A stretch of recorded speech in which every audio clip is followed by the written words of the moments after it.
kind of got into these games because of Prepare to Try. Rob, you've muted yourself.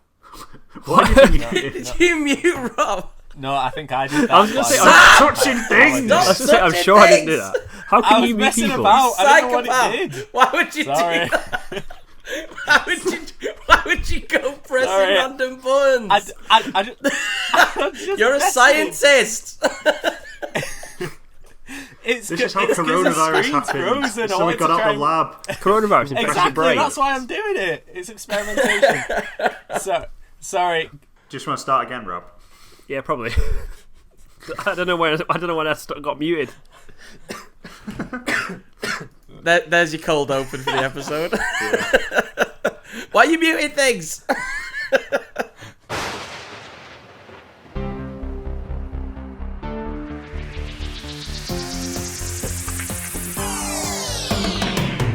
Hey everyone, and welcome to the Real Film Podcast, the podcast that chats about films, TV and games. And in this series we're chatting all about games, and more specifically the games made by From Software.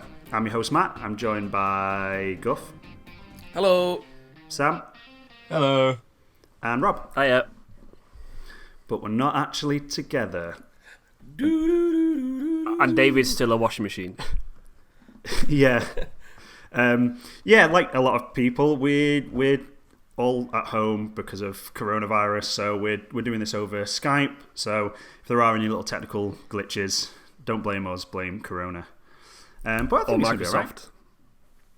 Or Microsoft. This'll date this really easily, won't it? Saying about coronavirus. It's like who knows where this'll stand in history. Yeah, this will be a time capsule. This will be the only evidence of coronavirus. Our podcast. Thankfully, it's because when the government tries to purge all the information of it, it's like, nah, it never happened. It's like, thankfully, no one listens to this podcast, so that's why it'll go under the radar. Anyway, so in this first episode, we're going to be chatting about Dark Souls, and obviously Dark Souls is 3 games. So we're actually going to talk about Dark Souls over 2 different episodes. In this first one, we're going to focus more on like the story elements of Dark Souls, the whole series and everything, and then in the next one, we're going to look more at like the actual gameplay and the game and stuff. Yes, Sam? Is it really 3 games though? Because I feel it's just 2, and we forget about the child that doesn't exist. Yes, I mean we are going to be mainly focusing on 1 and 3 because they're the only ones I've played all of. I've not played all of 2. Have you tried 2? Yeah. Yeah, it's not very fun. Yeah, I played 2. I was not into it at all. Even the story, I was a bit like, I don't really care. It feels very. It doesn't have the nuance. It feels very detached because Miyazaki was doing a better game at the time. Ooh, bold. I mean, true. I mean, it's true. It's not bold at all, is it? Bold, true, small, yellow, new. To start off, though, I thought we could go around and say what our favourite From Software game is. Just to that's interesting. Put it out there. Sam? 1. Yeah, 1's favourite. Dark Souls 1. Yeah. Guff? It's got to be Bloodborne. Is that because it's the only one you played? Partly. No. I'll get into my points of why I like that later on in the series, but yeah. Yes. Just the one that's I prefer the most. Yeah. Rob? Bloodborne again for me. I think it's it takes what Dark Souls does and makes it even better. Oh, it's a teaser. I would say I think 3 is my favourite, but I think that's more just because that's the one I played the most of, and the first one I played, and I kind of struggled through a lot of that game, and then when I got it, I was like, yeah, this is so good, and I'll talk about that later on. But yeah, shall we get on to our first segment?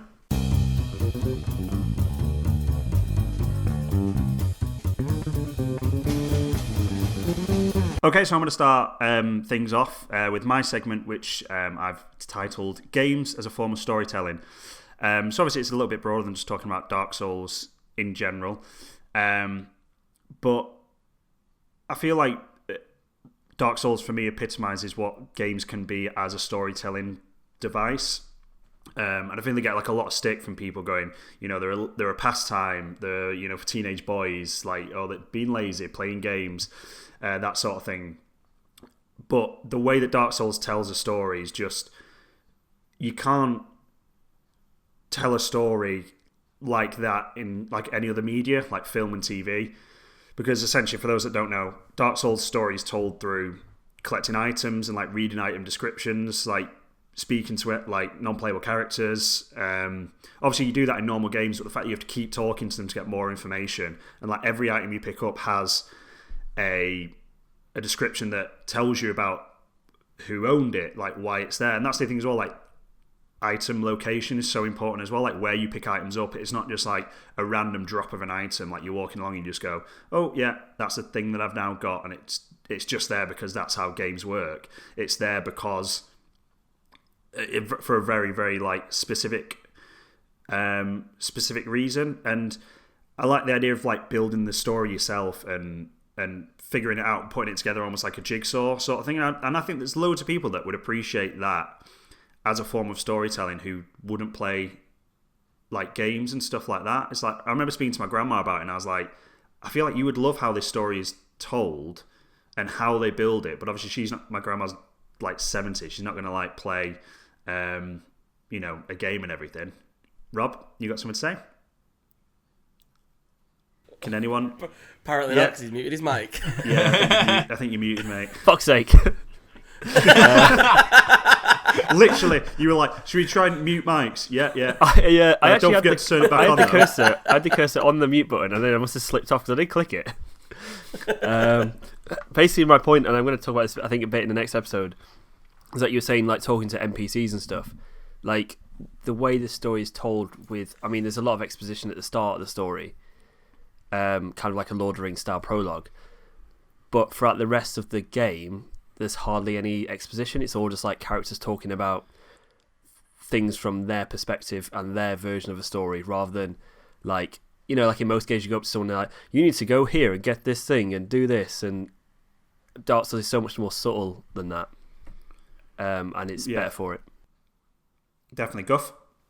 I feel it's sort of closer to just like sort of folklore, like in like a weird way, because it's sort of like builds. I mean, because like I know we'll touch upon it more on like sort of how it's done, but like specifically where it is through like item collection and things like that, it feels very much like, I don't know, it feels like you're sort of on a it really enhances the fact that you're on a journey in this world, because like you are like, do you know what I mean? Like you could, in real life, you could like be going through the countryside and you could see like an old sort of like ruin or something like that from like certain parts of England, or you could obviously be in like Greece and you'd see like the ruins of Athens and things like that, and there's a story behind them in the world that's already there.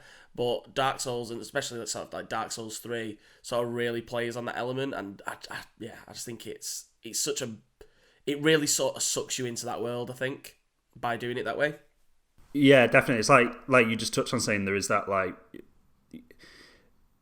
different people tell you different things and the story kind of goes in a different way. And that's what I like about it. There is ambiguity to it. I think that's really interesting, but it makes it better because it is.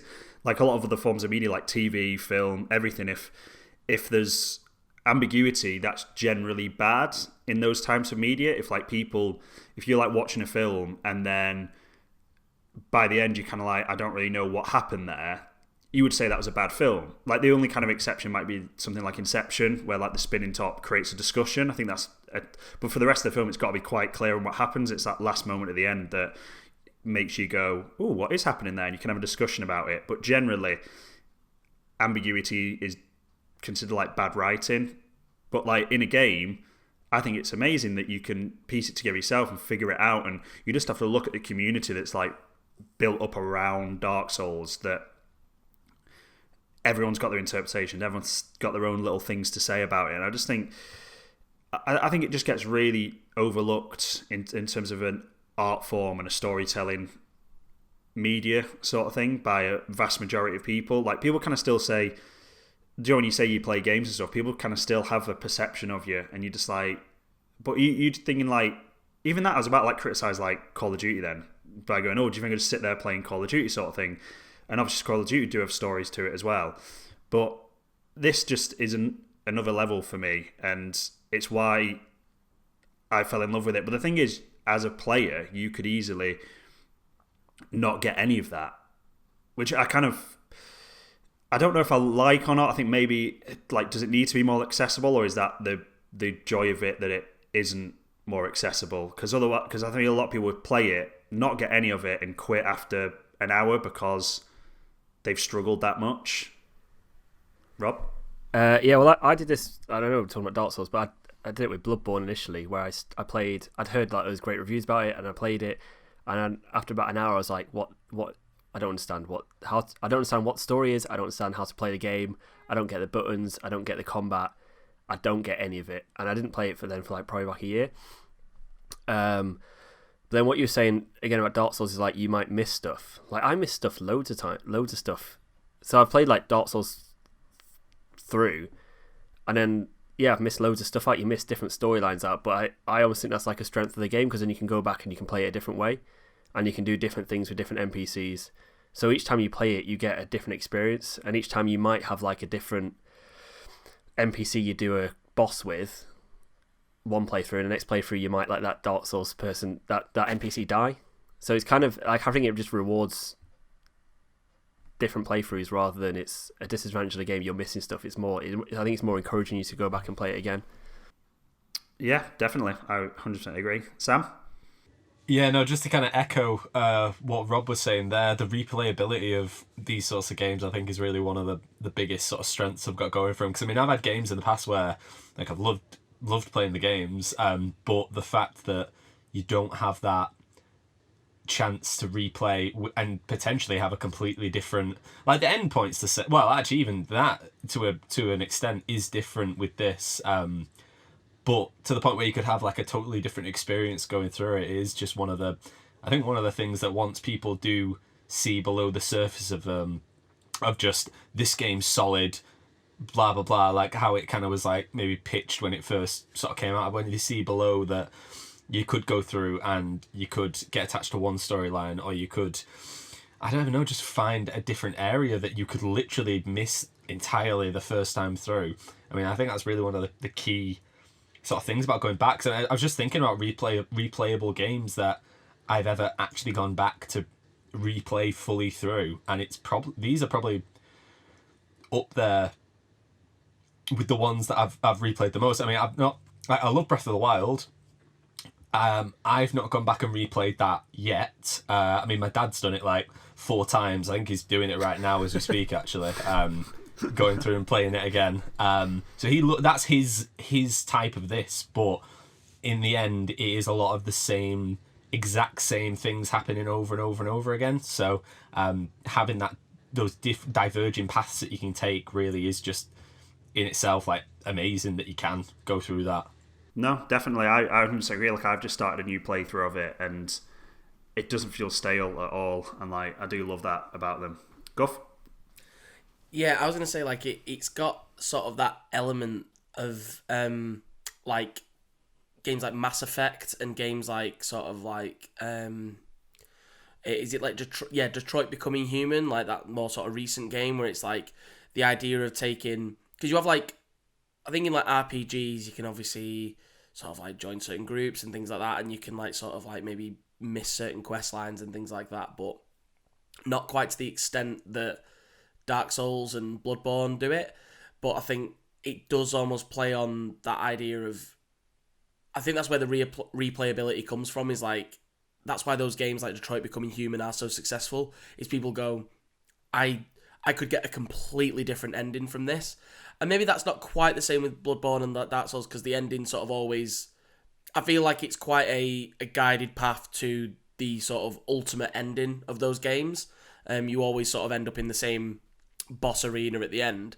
But yeah, like the fact that you can join certain covens and you can unlock certain quest lines is like so much more in depth than any other RPG that sort of I know of.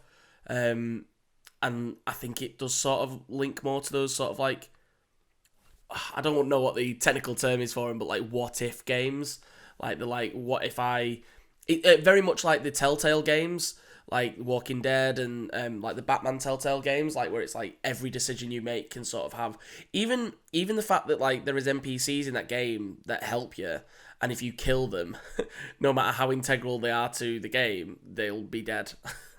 I'm right in saying that for like most Dark Souls anyway. Like in someone in Firelink Shrine, for example, you kill them, they're dead, and that's it. And like that quest line is sort of buggered.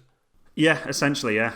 They're just gone basically. And I think like there was a time when me and Rob and our friend Paul were playing, and Paul, when I'd gone to the toilet actually, and then Paul was pissing about with this whip. He like went like we had loads of spare souls and stuff, so he went and upgraded this whip and put fire on it and stuff like that. And then he was testing it out in Firelink Shrine and like killed the firekeeper. So that meant I wouldn't have been able to level up, but thankfully I managed to quit out the game before it auto-saved. But yeah, you can kill like the person who you literally go to get the story and who you level up, so you just wouldn't be able to level up for the rest of the game and you'd just be screwed. Sorry, the phrase pissing about with a whip is fantastic. It was so funny. It was so funny. Did we got it on camera, that? It's on camera somewhere, I think. Yeah, I need to try and find where it is. It was so funny. Because it's just brilliant. Yeah, I was just pissing about with this whip and I killed it. Yeah, it's pretty much it. But like as you were saying, Guff, about like playing it differently and stuff, and you were saying earlier, Rob, just about I think I've played Dark Souls 1 completely twice, I think, and then I'm playing it a third time now. Dark Souls 3 I've played pretty much 2 run-throughs. And then on top of that, obviously the reason we all kind of got into these games was through the little-known series Prepare to Try. We watched that, and that's how we kind of got into the games as like a group of people. I think that's how we all got into it and had access to it and learned about why it is so good. And the as Sam was saying, there's that level of breaking through that level of it just being a hard game, and obviously like Prepare to Try was our way into it through that. And we've watched, they've done like several run throughs of it, so we've all watched them. But even the other day, like one of them was doing a live stream, and I was seeing stuff I'd never seen before. And like I've played a lot of it, I've watched a lot of it, and even now, however long down the line, I'm still seeing stuff I've never seen before, which I just think is just brilliant. Go on, Sam. The fact it's like a 9-year-old game. 2011 it came out. It was, because it was part of the podcast, wasn't it? So the fact it's a 9-year-old game and still we're seeing new things about it, it just speaks to kind of the scope that it must go. And obviously Dark Souls 3 does build a lot more on that as well. Like I don't know, from in my perspective anyway, I've always imagined it as like Dark Souls 1's still massive, but then Dark Souls 3 seems a little bigger. So I can, even with the stream that you were mentioning then, that was still just the first one, and to still see new things like that, I imagine there's so much more as well for oh great, my audio just stopped. It turns out I can have a maximum song length on GarageBand. Oh, fun. So that's good. I don't know what that's going to mean. I might have to sync my audio again. My point was just going to be, I don't know if we'll sort of dive more into this when we start talking about sort of like gameplay. But like there are so many assets that are in that game that just like weren't used. Like I was again like sort of going back to Prepare to Try. Like I was watching the Bloodborne series that they did this week, catching up on that. And or like rewatching it, I should say. And there's a bit where there is a door that just leads to nowhere, and like, but people like the way he words it is, oh yeah, people believe that's just like an asset and it was a shortcut that would have made it too easy. But the fact that there's lore that has been sort of like, it's a bit like headcanon and it's a bit sort of like fandoms, but the fact that there's like, that is something that has no explanation behind it. There's no items to go, there's this door in the back that leads nowhere and things like that. It's just an asset that wasn't used in a game that's still there, and people have created lore about it. But as well with, like, you'll get sort of like, I mean, I can't remember what year Bloodborne came out, but I mean, it would have been, I want to say like 20, does anyone know? Like 2013? 14? No, not off the top of my head. I was going to say, it couldn't have been close to Dark Souls 1, surely, but But yeah, with that, like there are bosses people are still finding. It's this. I don't know if it's the same with Dark Souls 3 and Dark Souls 1 and 2, but there are bosses that are playable bosses. Like you can fight them, and they're like in a chamber somewhere that you can't normally access, but it's because it was an asset put in the game, but they decided to sort of abandon it. But I do wonder if that's sort of part of the magic of. Well, I definitely think that's part of the magic of these games. Is you go, there is almost like the canon lore that the storytellers wanted you to discover and figure out, and then the fact that these other ones are just in the game still, and you can sort of almost, because the whole game, like you said, Matt, is like about sort of like your own perspective on it. It's like you draw your own conclusion from the story, and I think the fact that there is stuff like assets just still knocking about in the game that do that is just such a it's such a testament to those games. Like to be like I can get so much more from this game, even when you've got everything you should.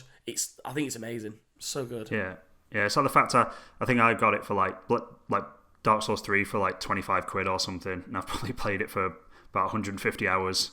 So in terms of value for money, it's just mad. Yeah. I was gonna say waste of money wise. Don't pay a tenner for a box like DC Universe Online. At least there with Dark Souls, you get your money's worth from the sad times. the actual game. Yeah, so I just feel like it's so underappreciated as a storytelling like means, and as we've said, there's just so many brilliant elements and so much like creative brilliance and like artistry that have gone into it. Like not just the design of the game, but the way it's crafted is just unbelievable, and I just feel it needs a bit more appreciation really from the wider community, because I feel like obviously the gaming community, people know that, but even in the gaming community you hear journalists sometimes just going, oh yeah, it's hard, innit? And it's like that's like the most boring thing you can say about these games. Like it's such a boring thing to say, just oh yeah, it's hard. It's like it is, but you can get good at it. Like, not that I ever like the phrase "get good," but you can make it easy for yourself and get into an incredible story. So yeah, play it.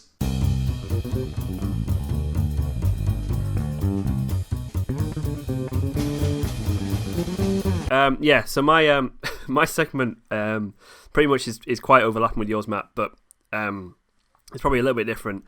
But it's basically about how the storytelling rewards your kind of investment, and you kind of spoke about like reading item descriptions and talking to NPCs, but how it also kind of rewards your obsession and kind of the community around it. And like I said before, I played Bloodborne for about like a few days. Couldn't get into it, didn't understand what the game was about, like logistically or storytelling wise. I couldn't get it at all. It was too hard. The story was weird, and I kind of dropped it. And then IGN released their Prepare to Try series, and that's kind of, and I think I told you about it, and then that's how kind of we all got into this thing and like the community of it. And once you kind of have it explained to you what it's about, when you get it, it's like, oh, okay. There's like a weird like barrier, I think, between like understanding what the game is, and once you've overcome that, it's like and there's a perfect analogy with Bloodborne, where there's a bit in Bloodborne where if you don't have enough insight, you can't access a certain area, and it's kind of like that with Dark Souls. Like once you've overcome that, you're like, it's like, oh yeah, I see everything so clearly now. I was gonna say like it's that's sort of exactly the reason why I couldn't get into them, but it's funny how my logic was just so different to what it actually is, because I don't often play games for challenge. I play games for story. I'm like, I mean, I do so more now, but like, I sort of like prefer a game for the story they're telling, and based on like just things I'd heard through the grapevine of like Dark Souls and things like that, I was like, this is a rage game. This is a game that people get so mad at, and I hate games that are designed to make me angry. I was like, I'm not here for that.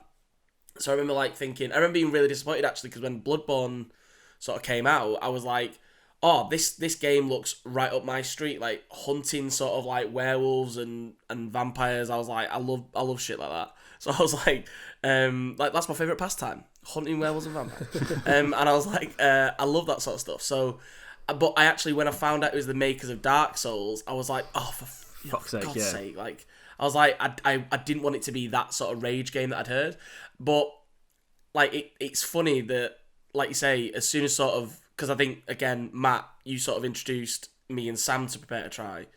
Like, sort of once we got into that, it was a bit like, oh, this is like the most storied game that like I can think of, because there's so much. There's not a linear story. It's like there's so much for the story of this. It's like, and like ultimately that's why I love, especially Bloodborne, but it's why I love these games so much. Is there's just so much story to them, and it's just funny that, you know, I did think at first it was going to get nowhere, but... No, I was going to say, I remember, obviously, like, I got in through Pred Tribe. I remember my friend Paul telling me about Dark Souls, like, years ago, before... I can't remember even telling me the name of it, but he just told me about this game where you go and pick up items and you read about them and like, how rewarding it was. And I just, like... And then I realised when I started watching this, I was like, that's that game that Paul, like, absolutely loves. And it's such a weird thing to hear about it, because that was the first thing I ever heard about it. Like, I never really heard about it being difficult. That wasn't my first impression of it, because my first impression of it was from Paul telling me how rewarding it was and how much he loved it, and just how the game mechanic works, and like picking up items, reading about them, and how much you can get out of it if you put into it. And I was like, that sounds amazing. So then when I actually got to play it for myself, I was like, yeah, this is something else. The back of what Guff was saying, just about story-driven, how it was sort of one of the most story-driven sort of games he was playing at, because I came from the side of, like, I played RPGs in the past, like, I'm big, like, Final Fantasies, I'm quite into quite a lot of those. I'm trying to think of other ones that have, like, I mean, it goes back to even, like Lost Odyssey was one on Xbox 360 that I got into, like, quite a while ago, and shit like that, so, it was something that I think, especially when I tapped into that level of storytelling that was involved with it, in both of them, that was really what sort of built up on top of these. So yeah, just adding on to what Goff was really saying. Yeah, so like for me, like the story of Dark, people like, I know dark aspects of Dark Souls are ambiguous, but the story is there from the start. It tells you what the story is, essentially. And then what I love about it is that you can kind of personalize it, and you can kind of make up these little stories in your head about like what characters' motives are and where they've come from. And, like, one example that I really love is Solaire, because he has such a great arc in the first Dark Souls, and he's probably my favorite NPC because he has this story which is like really ambiguous. And when the first Dark Souls came out, there was like stories he was Gwyn, who's like the lord, the essentially god of Dark Souls. There was like sort of theories that he was his son, which, you know, turned out to be false, spoiler alert. But there's all these like weird lore-bound characters that people have just picked up on and then made videos about. And there's the guy on YouTube, what's his name, Vati, who does all these like lore videos where he's just kind of put on his own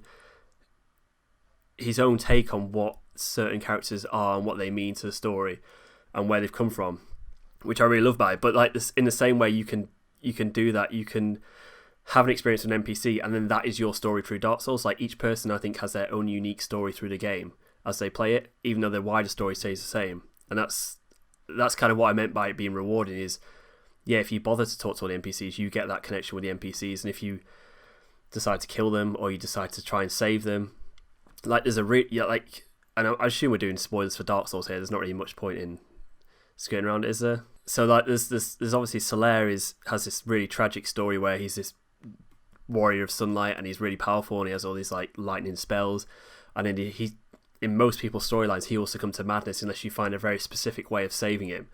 And if you save him and if you go through that, he's there at the end with the final boss.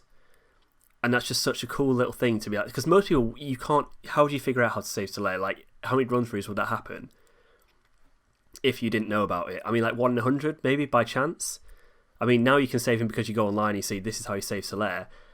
And then if you've gone through that weird 1 in 100 chance, whatever it is, you get to have him to help you at the end. I think is just a really cool kind of mechanic of the game, and it's a really good way of storytelling it, and it's a really good way of allowing you to get out what you put in. I was gonna say that just feels really rewarding as well. Yeah. Like, especially if you've managed, say for example, you are one of these people who played it on launch and there was like nothing to sort of, help guide you through it, and it was just sort of feeling around in the dark. Like, if you were someone who like played it over and over again and was like, I want to save this, I want to like find out every way I can make sure this character doesn't, die or driven to madness, is like how rewarding that must be to like get to that final boss and go, here he is. Like, because you may like just go, oh, I've saved him, cool, there we go. Like that's the ending of that character I sort of wanted. But yeah, like say, like to actually then see the summon sign for that must be like such a. I think that's almost like that's like better than any sort of like skin you would get for 100% in a game. Do you know what I mean? Like you think of like the rewards you get for doing things like that. Like that is such a incredible way of rewarding the hard work you put in. So kind of looking at, because I kind of want to, I was kind of torn because I'd want to play these games and kind of figure everything out as much for myself as I could. Do you know what I mean? That because I feel like not that's how it's meant to be played, because obviously there's community at this point. There's so big communities around it that is part of it. They're going to put stuff in tiny little places so the community can find it and then pass it on to the rest of the community. But I've always wanted to try and figure stuff out myself, and almost like, do you know, because I remember I was playing Bloodborne while the Prepare to Try series of Bloodborne was coming out, and I'm doing the same with Sekiro now, and I've been trying to like stay a little bit on top ahead of it so I'm not just getting spoon-fed like what's happening. But then it's really nice actually to play it in that way, because you get that level of exploration and the reward of figuring stuff out yourself. But then if you're watching someone do a playthrough as well who knows where they're going and knows all the little secrets, and then you watch the episode and go, oh, I missed something in that area, that's kind of nice. Like, it used to annoy me a little bit because I'd be like, oh, I can't believe I missed that. But then now I'm like, oh, that's quite nice. It means now I can go back there and go and find this thing. And if I wasn't doing it in this way, there would be no way that I could ever have figured some of that stuff out. So it is about putting a lot into it, but then also like embracing the community around it as well, and noticing that that's like a big part of what's happening. Sorry, it's my doorbell. Yeah, go on, Guff. Yeah, sort of to add to that point, I was gonna say, like, I'm finding sort of, because I know, like you're saying about Sekiro, like you're just slightly ahead or trying to stay slightly ahead. Like I'm playing Bloodborne at the moment, and I'm so early on, but I mean I've watched that series a good couple of times, the Prepare to Try series of that, and I'm like sort of, because I'm a real noob at that game, and I'll get into that at some point in a later episode, that it is, I still feel like I'm feeling around in the dark and I have no idea where I'm going. Like everywhere looks familiar, but I have no idea how to get from A to B. Like if I wanted to get to a certain area, I'm like, how on fucking earth am I getting there? So, but it's really interesting because I'm almost like it's almost becoming like it's a different type of rewarding that I've not had from another game. Because like typically I watch a couple of different like Let's Players on YouTube and things like that, and like I remember like with Resident Evil 7, I remember because I'm quite a big Resident Evil fan, I was a bit like, oh, I don't like the format that it's going in and things like that, and I thought I'd watch a Let's Play of it, and I sort of remember being really gutted by halfway through watching it, because I was like, oh, this feels like this really suits Resident Evil's like story and like the first person element, like it really suits it. And I remember being like, but I was already like quite invested in the story, so I didn't want to stop watching the Let's Play.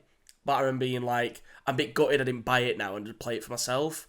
But like with with Bloodborne, it's like obviously that game is really like Prepare to Try is very familiar to all three of us, all four of us, and yeah, it's just familiar. It's like a really sort of comforting thing of being like I was saying to you guys yesterday, there's a certain section of the game where, well, Rob, you touched upon it, like you can't do certain things without insight in Bloodborne.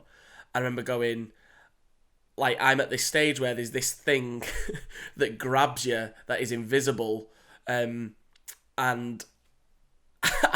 I went to this place and I was just grabbed and I was like, oh, it's this. I didn't know I was here. Fantastic.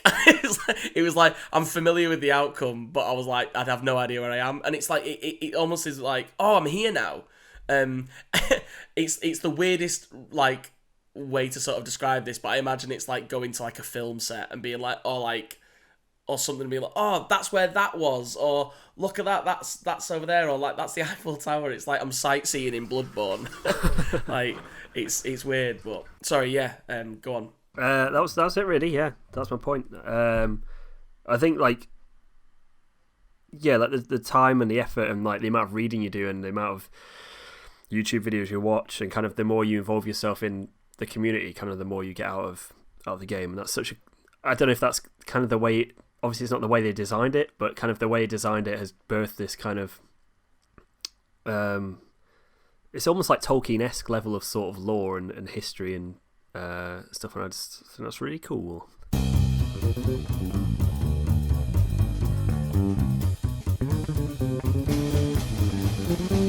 Okay, so my segment that I was wanting to talk about was basically how we've already kind of touched on how the stories in here are so expansive, and that's kind of us more just mentioning the core game, but I wanted to just touch on the fact that the DLCs, so the downloadable content, please someone correct me if I'm wrong.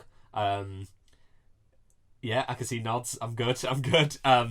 But how those as well are just as intricate. Like usually, sometimes you can just get things from certain games where it's just like, here's an extra like little room or something you can deal with, but the fact are that the DLCs for these games are so in depth that I've not actually, I should have really looked at this, but I wanted to see if I could find articles for when they first released the DLC for Dark Souls 1 anyway, because I mean I know we all know from watching the Prepare to Try series and doing it ourselves but to get to this point in the DLC you either need to be halfway through the game at the exact point, or you need to beat the entire game, start again, play the game halfway through, and get to a point in the game where you have to do a certain amount of things to then open it up for you. So again, it's one of those things where you could go through the entirety of this game with the DLC that you have bought, and yet you still could miss certain elements to it. You still could just not get to there, really. Yeah,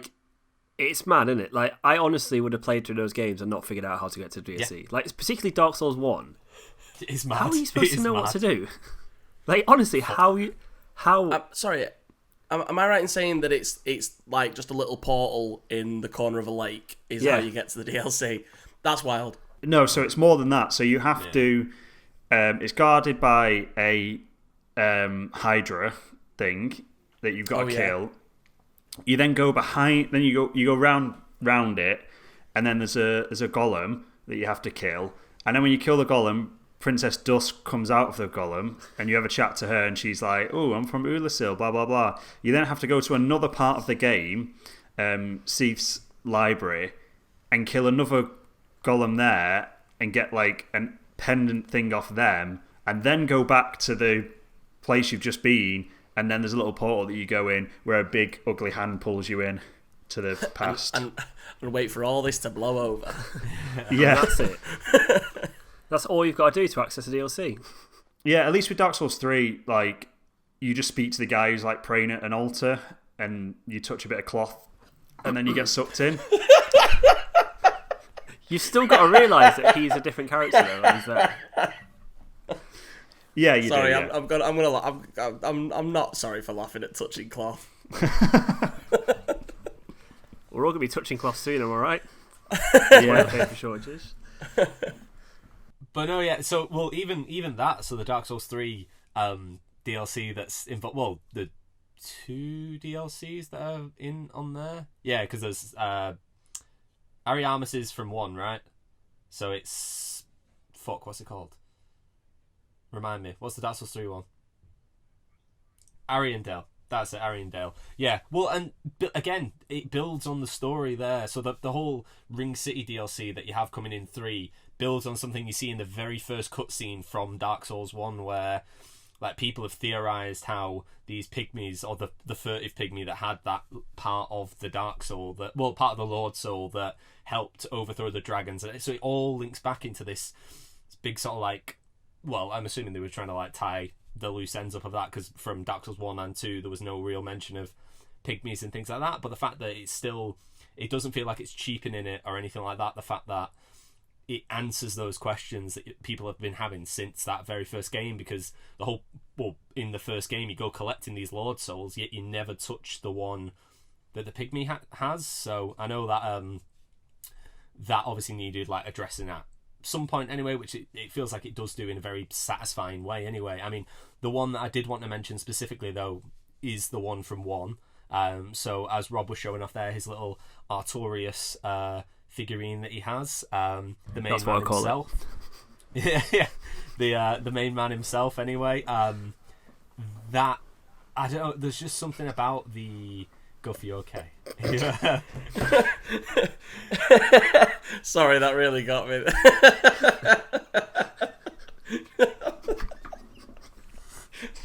Oh dear me.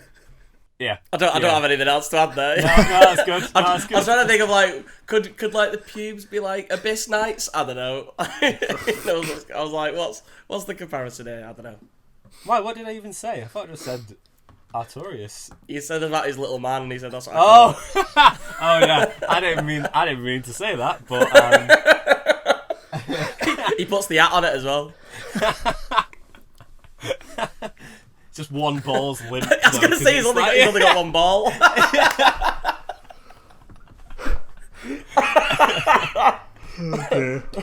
Artorias has only got one ball, the other.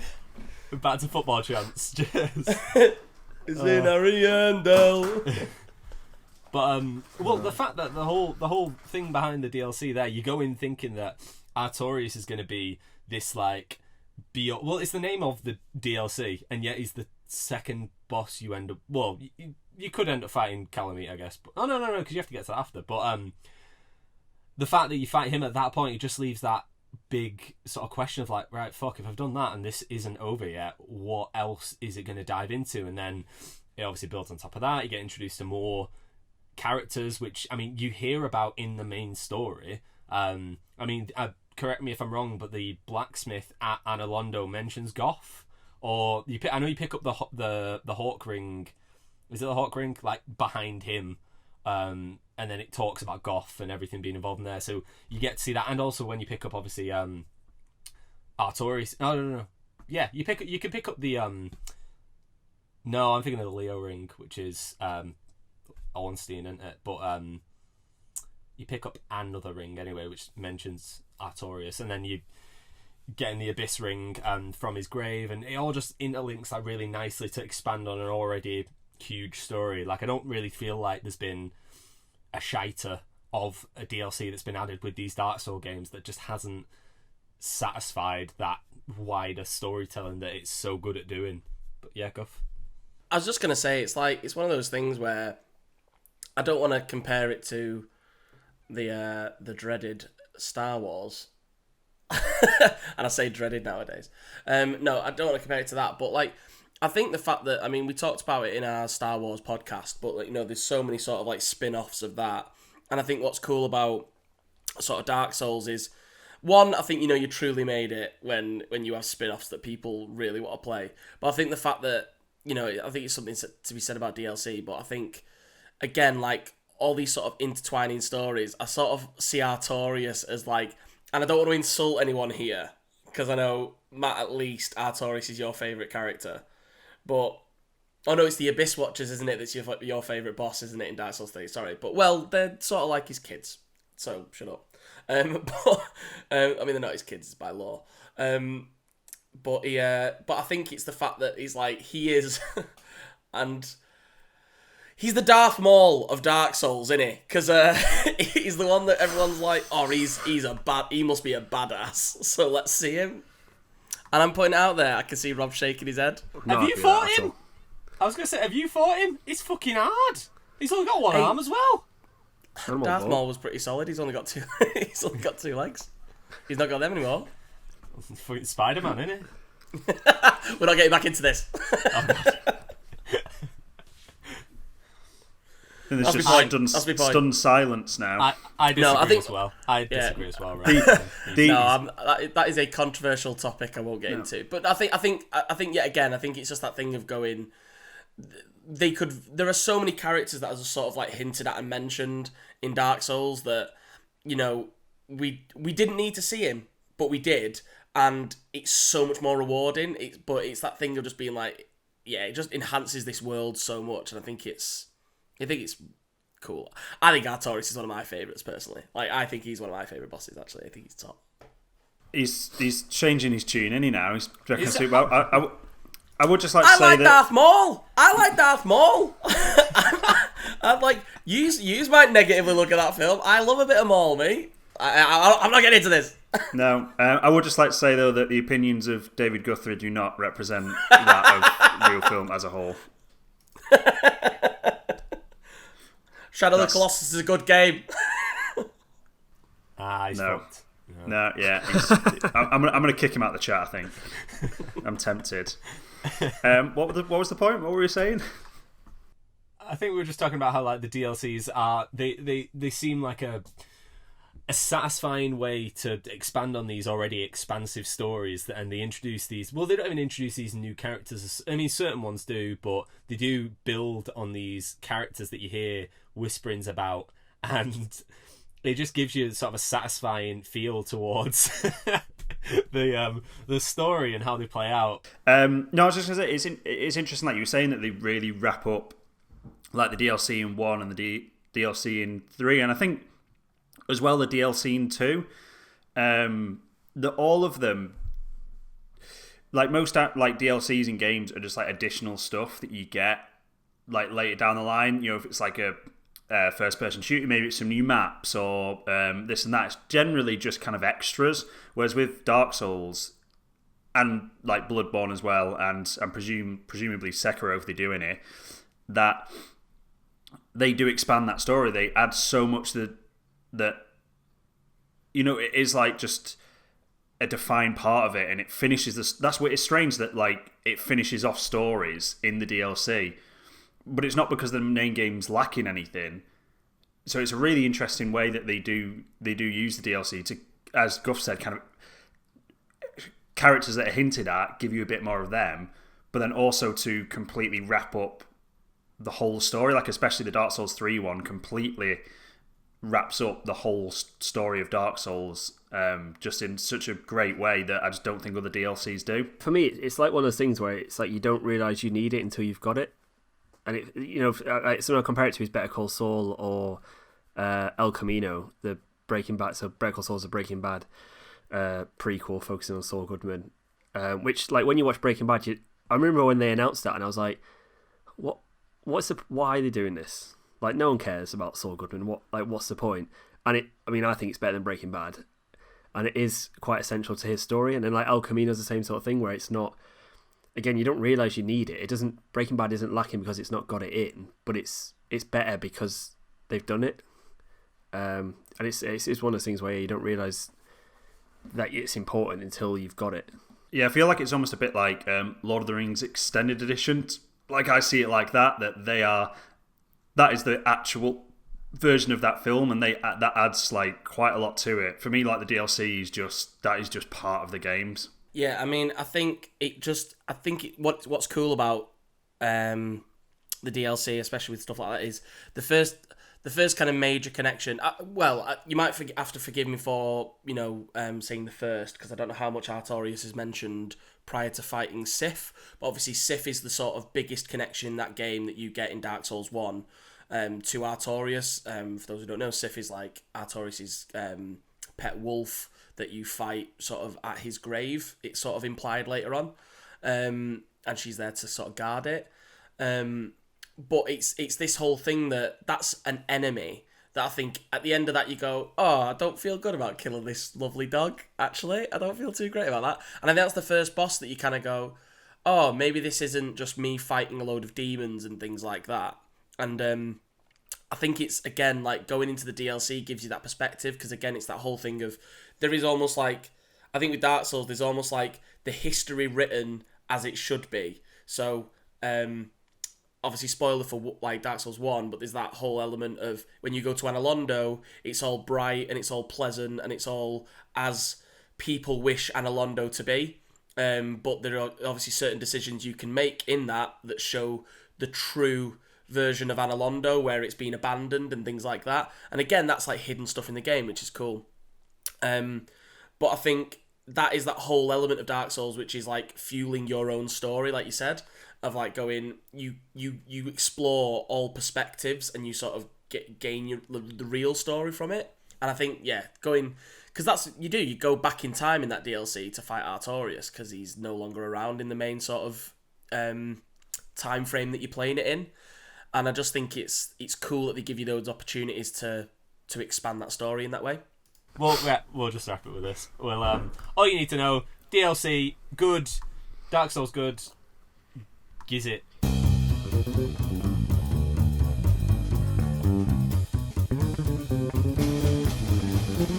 Right, so I sort of wanted to delve a little bit more into the actual mythology of it, because we have touched upon it a little bit, but like I think it's incredible how, especially in a medium of a game, I think they've created sort of the most authentic mythology compared to other mythologies that are sort of out there in the real world. So like you have, the term mythology is thrown around in terms of like DC Universe, like the mythology of this and things like that. But I mean, in terms of ancient mythology, similar to like Greek mythology and things like that, I think it's created a massive cookie. Sam with a big cookie. Let's throw that off. No, I genuinely think that it is created probably since Tolkien, sorry, triggered. Don't mean to trigger anyone.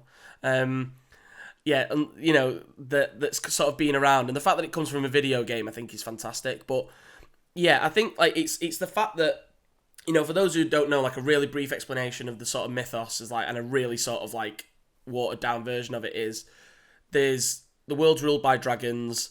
There's these people who find the Lord Soul, or like 4 Lord Souls. It gives them so much power. And then Gwyn, who is sort of like the god, like Rob said, the god of like Dark Souls, he's like the king of them. He's the king of all of them. And with like the help of a dragon, he takes down all the dragons, destroys them, and ends up, creating this sort of world. And, it's sort of hinted at that like mankind is born from the furtive pygmy that Sam mentioned, and he had the Dark Soul that basically got turned into mankind, basically, and everyone else had the other Lord Souls, sort of just carried on, sort of harnessing its power. That to me, like when I've like first heard it, like rings so many bells with like Greek mythology, like the story of like there was the Titans that ruled the world, and then like the gods ended up like rising in power, taking them down, like banishing them, killing them. Like having a Titan on their side to like sort of help win the war and all that, and I think it obviously borrows, I think, from like other mythologies as well, and I think, but it feels more recent because it is this sort of like medieval type story where they are almost like knights of the Round Table at times and things like that. To follow on kind of what you were saying, what works so well about it is just that it all informs all the like mythical things behind it, just inform the story. It's like it's not there just for the sake of it. Like I've like really big into fantasy stuff, and I think that's probably one of the reasons why like Dark Souls edges out Bloodborne for me, just because I'm more of a fantasy person than like a gothic horror kind of person. But like so much like fantasy just has this kind of like backstory to it for not a lot of reasons. Like it's just like, the world was once controlled by these people, and you kind of go, okay, and it just doesn't have like an implication on like the story at all. Whereas with Dark Souls, it feels like they've just come up with that backstory first and then built on what the actual game is from there, which I think is like such a great way to do it. Well, obviously it's a great way to do it because it's obviously worked out really well in terms of the game, but everything's like informed from that, and I just think that's like really great. Well, yeah, I mean, I think in sort of going from that is I think it plays even more into like Dark Souls 3. So we sort of don't know the world sort of pre-dragons. So we don't get like a creation story from Dark Souls. I don't believe we do anyway, but we don't sort of get like everything was dark and then one day that it wasn't, which we sort of get more in the Silmarillion, which I was wanted to compare it to like mentioned in Tolkien and stuff. Like they sort of go they sort of like expand on that a little bit more. But like I think in terms of what Dark Souls 3 does is it like there's a time where I think the first time I sort of noticed it was in the Prepare to Try series that looked at Dark Souls 3 is when you find Solaire's armor, and it talks about a lost knight that I might be wrong in saying this, but it's like a lost knight that no one remembers his name, but he was a warrior of sunlight. And it's this thing of obviously, it's quite a nice little Easter egg because it is obviously that thing of going, he's a character that was like massive in Dark Souls 1, most people's favourite NPC, and it's almost like that sort of tragic thing of, oh, no one remembers Solaire, but like we remember Solaire, which is like a really nice thing. But I think the whole point of Dark Souls 3 is to go, this could be eons in the future from where Dark Souls 1 was. And like there has been generations and generations and generations that have passed that stories have sort of blended together. And I think that's like, again, that's sort of like a testament to the that's when it becomes mythology in that respect for me, is like going, oh, like these people don't really know why this building's here and things like that. But I sort of wanted to, I think it's like, it's cool that a game, like of all things, like you said originally, Matt, like people sort of like look at games as like just sort of a bit trivial and just the nothing but just pass the time. The fact that like you can create I'm really into like Greek mythology, and that's like always something I've like really enjoyed, and like the stories behind it and things like that. Same with like similar to like Old Testament sort of stories where things like just a bit more sort of magical and things like that. Like I find them really interesting. And that's what really sucked me into this game, is the fact that there is an actual mythology that I'm like, and like it's why the channel Varty does really well. Is it Varty Vadger? Like, is that how you sort of, yeah. Like him going in deep diving into those things is like, I am so into this. Like whether it's the translation of a name and how that can be translated, to mean something else in like the Japanese translation and things like that.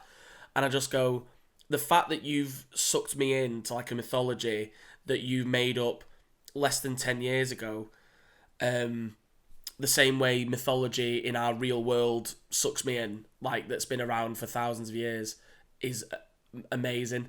Yeah, I was just gonna say it's like this amazing thing, like you were saying about Solaire, and like in 3, it does say like, oh, his name's not remembered anymore and that sort of thing. But as a player, obviously, you go, well, I know who it is. It's Solaire. And that's like such a cool thing that it makes you feel like you're some kind of Dark Souls historian, that you know the truth. Like, you know who the people are, and you're connecting the dots. So it's like a thing of like kind of going back to Rob's point of like rewarding you on kind of a multi-game basis of going, you're putting the pieces together yourself and you're like, well, the people in Dark Souls 3 time don't know this thing, but I do because I've played Dark Souls 1, and it kind of makes you feel clever and feel like important to the game. And then obviously as well, speaking about Vati and like the rest of the community, they add to that mythology as well. Like, because obviously, like as Rob said earlier, that obviously when they made 1, there was all this stuff about Solaire's Gwyn's son, and that was like the pretty predominant theory of who he was. And I don't know, you can look at it, maybe at the time they did intend that, but then when they made 3, they thought there's something more interesting here, exploring, because in 3 you find out that the Nameless King is Gwyn's son, and that definitely isn't Solaire. So you kind of look at it and go, did they mean that, or is that just like the community add into that, which I think is really great. The community do add to the mythology as well as what is been put down by like Miyazaki and the team. I think it's that thing of, I think again that sort of ties to like biblical stuff of like the idea of like striking a name from history, because like that's the really cool thing in Dark Souls 1, that sort of is the current ongoing, like Gwyn is still around and things like that, so it's almost as if the whole idea of the Nameless King, even though it probably was eons before you play Dark Souls 1, it almost feels maybe too current. That's why no one mentions him. You can sort of like make that story up, and then because thousands of years later in Dark Souls 3, the world is sort of collided together, everything's been like sort of brought closer together. There's all these like old relics that are like you can no longer cover up, and it's almost like this big sort of cover up that, and I think kind of going on to the community again, the fact that people can make up well, I think it is inferred, but the fact that you can go like the character, is it Gwendolyn, where it was like, were they born a male or a female, and like the idea is that Gwyn raised them as the sort of alternate to that because of some like what someone like clarify for that for me, sorry.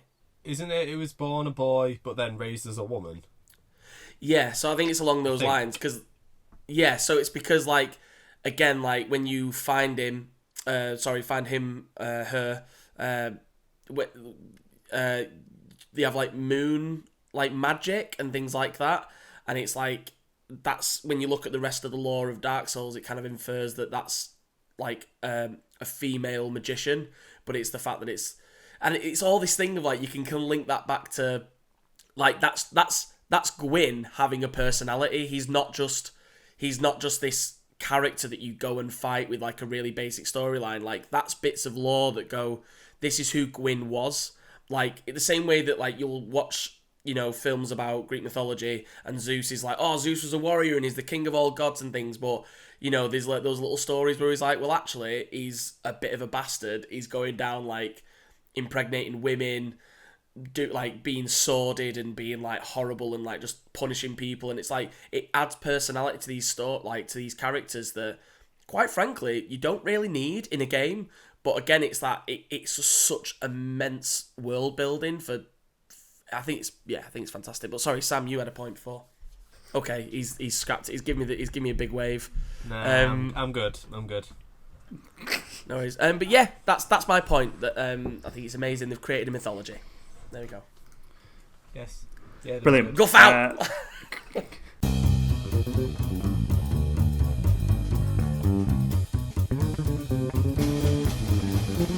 Okay, so we've talked about the expensive story, we've talked about DLC, we've mentioned a few other bits that I'm not going to try and list off because I'll probably say something that we haven't actually talked about. But one thing that I actually mentioned briefly about, obviously, the difficulty level of this game, and you seem to face that quite a lot when you hit your bosses, and that's where all these things like your boss runs come from, where you're sort of just rushing to get there because you're consistently dying all the time, and you're just trying to get the quickest way there so that you can finally overcome this boss. So I have taken...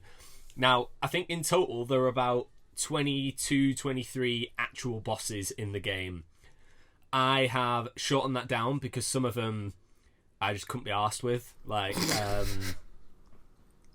things like the Iron Golem I didn't really include. I tried to keep the ones that had the most... Well, actually... bar one or two of them had the most going for them, story-wise anyway. So I've got... Let's be honest, this is lawless. He hasn't put... He's like, oh, I've picked the ones that are... I've got the most relevance. Apart from maybe 2 or 3, they're not that relevant, but, you know, actually, no, I'll pick my faves. Yeah, I mean, you're not wrong, but, wait, yeah, you can have a look. Wait, can you see my screen? Yeah. Oh, Sam... That's disgusting. Have I broke it? Basically, I've got like a list on yeah, I'm going to get rid of that before.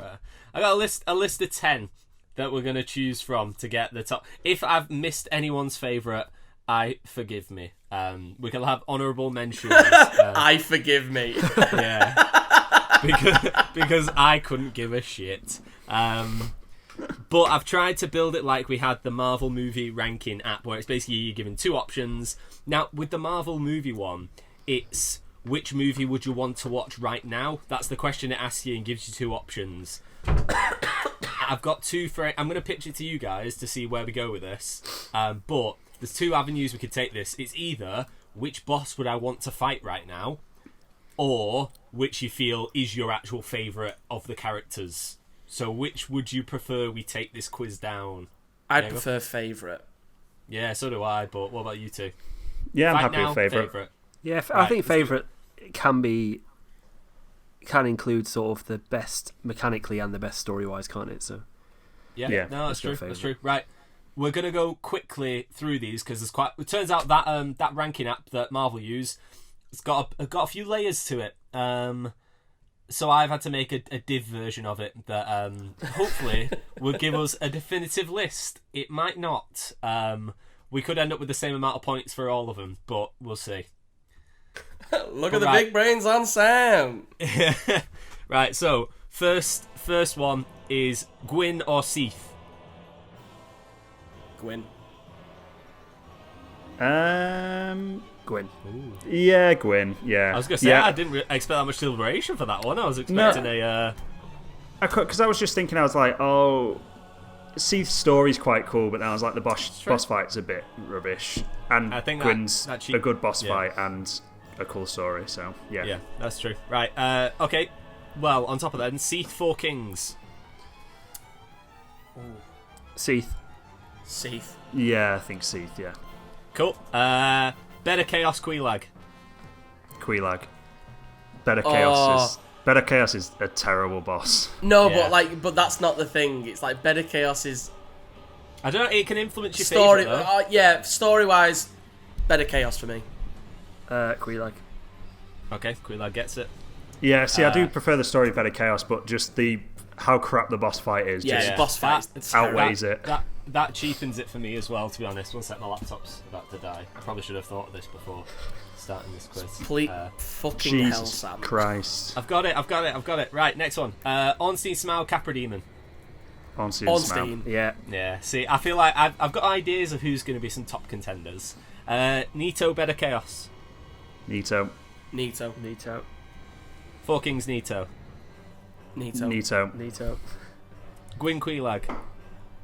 Gwyn. Gwyn. Yeah. Gargoyles or Sith. Sith. Yes, see, probably, yeah. What was the No, first one? Sith. Sith or Gargoyles. Sith, yeah. Yeah. I'll go with that. Right, Gargoyles, Ornstein Smile. Unseen Smell.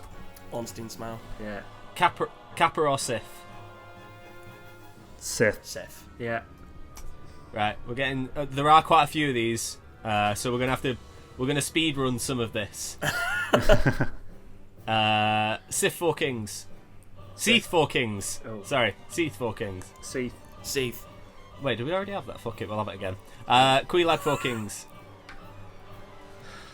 Four Queelag. Kings. Queelag. Capra Queelag. Queelag. Queelag. Queelag. Capra Nito. Neo. Nito. Sith Bed.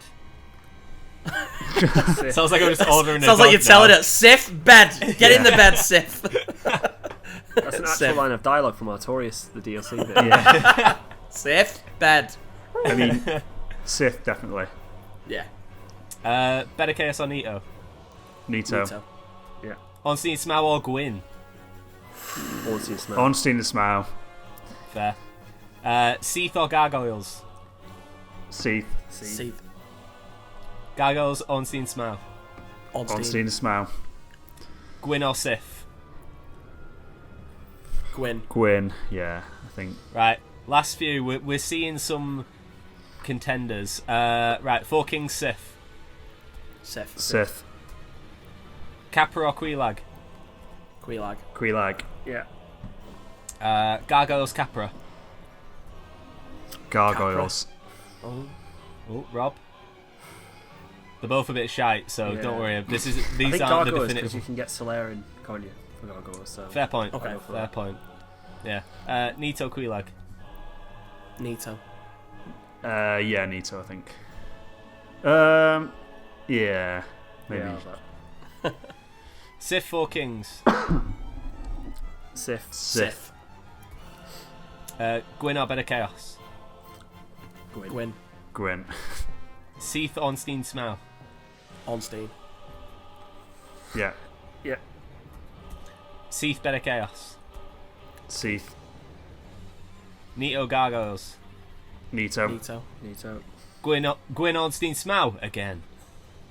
Ooh. Gwyn. I think Ornstein Smart for me. Yeah.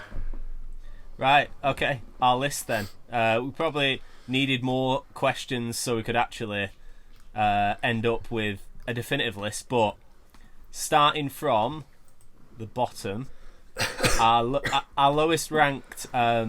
shut up, computer. I thought you were telling Rob to shut up then. No. Right, so lowest... Ooh, actually, right, interesting. Lowest rank, Capra Demon. Fair point. It's a bit of a shiter. I do... See, I don't feel that's the worst boss, but... I don't, because... That run stresses me out so much. Well, right, sorry. These are the 10... I should preface this by saying these are the 10 that I've picked. There are still... Like, the ones I've missed are, like, Gaping Dragon... So all the ones that are kind of demon, so Centipede, Fire Sage, Taurus, Stray, Asylum, all those that were quite samey-ish. Because, like Stray, Asylum, Fire Sage, all those, pretty much the same. They're the same asset, just with a few little bits in it, isn't it? So, yeah. And then, Iron Golem. There's a few others that I've... Like, Moonlight Butterfly as well. I just got rid of that. Cause... Oh, I really like that boss. It's just nothing to it. It's just like... Well, nothing to you, mate. I hate it so much. There's just nothing. Right, then it goes... I'm just going to go quickly. So, Capra's at the bottom. Four Kings. Better Chaos. Gargoyles. Then Quelaag. Quelaag, Seath, and Gwyn are all on the same amount. Sif is third. Nito second. Ornstein Smough first. Fair so play. That's what we've... Our top three is Ornstein Smough, Nito, and Sif. Nito's a bit high I'd for put me. Gwyn above Nito, but fair. It is. Yeah. I think it. Yeah, so would I. I think it's just the way I've matched these up. I've not put. Ooh. Well, I'm going to delete that spreadsheet. I'm going to delete that spreadsheet and never use it again. So, yeah. But That yeah, worked. there we go. Yeah. Well, Good effort, mate. Ornstein and Smough. They're good, though, aren't they? Yeah, I'd agree. That's the Yeah, top I'm fine one. with I'm petrified for getting to that point on the Switch. Yeah.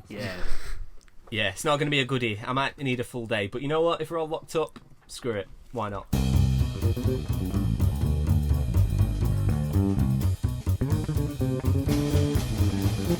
Okay, so I think that's pretty much the end of the episode then. Is it? We've all said our bit. We've all said what we've got to say. Yeah, so this is episode 1. Next episode we're going to be chatting again about Dark Souls, but a bit more about the actual gameplay rather than just kind of the story beats and all that sort of thing. So make sure you check that out. We've got our Dark Souls series, Bonfire to Boss, on YouTube if you want to carry on with kind of Dark Souls content before next week. There's 12 episodes of that out and going to be new ones coming out pretty soonish. And we got loads of other videos and stuff that I'll all link below that you can all check out. But yeah, so much content for the apocalypse. Exactly, yeah. Stay safe, everyone. Don't get corona. Bye. Bye. Yeah. Bye. That was good. Yeah. Yeah, no, that's a good. Yeah, my mic was muted for a second when I started that. I just love it. We all kind of just kind of like. Matt, yours is muted as well, Matt. By the way. Yeah, I know. I realise that. We all just Going well, isn't it? Well, end of the segment Good job, now, innit? everybody. So, but yeah, we all just like muted our mics and sat back for someone else to like wrap it up. Yeah.